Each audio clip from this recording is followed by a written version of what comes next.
Today, we're going to do a blind camera test between the Galaxy Z Fold 4 and the iPhone 14 Pro. The reason I chose the Fold 4 for this camera test is because the Z Fold 4 has a 50 megapixel f1.8 23mm main shooter, and the iPhone 14 Pro is rocking a very similar 48 megapixel f1.8 camera at 24mm. However, the iPhone sensor is nearly 20mm wide versus the 14.4mm sensor on the Fold. And when you have a larger sensor, you get more light. Meaning when you shoot in low light environments, you should be getting more detail in some of the darker areas. At least, that's the point. I'll be showing you 8 different photos. One photo is going to be on the left and one photo is going to be on the right. And the same phone will be on the same side for each of those 8 shots. And before I go ahead and reveal them after I'm done showing you the photos, I want you to let me know in the comments which phone you think is which and actually which one you prefer.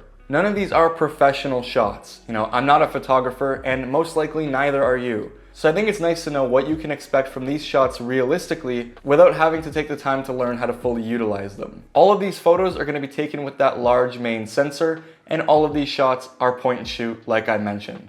I also have a general idea as to which one is preferred thanks to the thousands of you guys that voted on these photos over on my Twitter at valismind. So if you'd like to participate in these videos in the future, go ahead and follow me over there. Make sure you're subscribed, by the way, and leave a like on this video as it really does help. Anyways, without wasting any more time, let's go ahead and get right into it.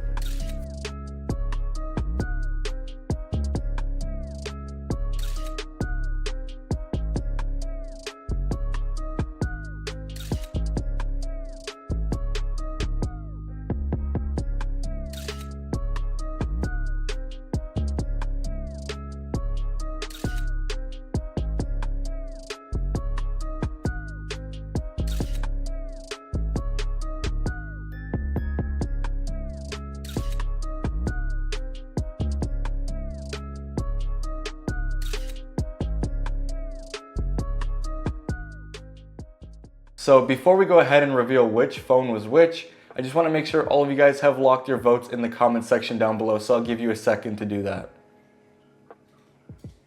All right, we're good? Let's go. So if you guessed that the Z Fold 4 was on the left side and that the iPhone 14 Pro was on the right side, you're 100% correct. We're gonna analyze some of these photos in greater detail in just a second, but I wanna give you my impressions of these shots. One thing that I noticed when shooting is that the Z Fold 4 delivers a very saturated, ready to shoot photo, whereas most of the times the iPhone looks like it's very flat, needing a little bit of some tweaking to just get it right. Some people may prefer the more natural, flatter look as opposed to the heavier processing that Samsung does. So when it comes to the overall color of the images, that can be quite subjective. However, when I look at these photos at just a quick glance, most of the time I do end up leaning toward the Samsung, as I think it does a better job at being a more shareable image just straight out of the camera. Another thing that I happen to notice while taking these photos is that despite the iPhone actually having a larger sensor, there's a lot of times where in those low light situations, the shadows do tend to look more crushed, and it does sometimes lose a little bit of detail. I would say between these two phones though, if you're looking for a more realistic true to life shot, the iPhone definitely does deliver that, as this shot on the balcony is pretty much what I was seeing with my eyes. The Fold 4 decided to process the photo a little bit more heavily, adding light to areas that weren't really lit, causing the bricks on the outside of the building to appear more washed out. And although in this shot the iPhone is darker, there is actually a lot more detail in the brick. And in this case, with this image of the stairs, although at a glance the Fold 4 may look like the better image, if we zoom into the concrete, which is in the foreground of the shot, you can actually see that the Fold had a rough time picking up detail, whereas the iPhone's is much sharper. Though at the same time, you can also see how the Fold is handling the light on the ledge. It's a little softer and spreads out more naturally versus the iPhone, where it looks a little bit harsher, which is not how it looks in real life. If we take a look at the pylons, you can see when I zoom into the iPhone that it retains a lot of sharpness in the image, and while they both look very similar, the iPhone does pick up more detail. However, this is not the case with every photo. The rust on the fire hydrant is more pronounced on the Fold, and I think this is due to the larger sensor in the iPhone. I think because of how this shot is framed, there's more separation between the foreground and the background on the iPhone, causing this lack of detail.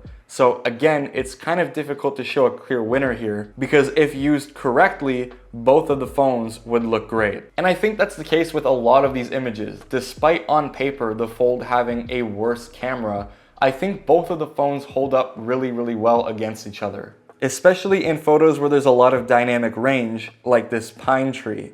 You're clearly able to make out the blue sky, whereas the iPhone has a hard time with it, blowing it out and turning it nearly white. This doesn't happen all the time though, and I think there are some shots that turn out to be very similar, like this one. I think the iPhone and the Fold both do a great job in this scenario, and I'm sure that anyone that has even a tiny bit of knowledge when it comes to photography would know how to make both of these look incredible. So as far as a point and shoot, whether you're looking for the Fold, the iPhone, or even the S22 Ultra, I don't really think that you can be let down by any of these devices. To me, they're all absolutely incredible, and it's kind of mind-blowing to see how far smartphones have come when it comes to photography. Like, it genuinely feels like the other week I had a BlackBerry sending really crappy images over BBM. But I know what you're waiting for. You want me to pick a clear winner between these two phones. And if I really had to just carry only one of these devices for taking photos, it would probably have to be the Fold just because of the versatility you get out of these cameras. Being able to prop up my phone so easily to take photos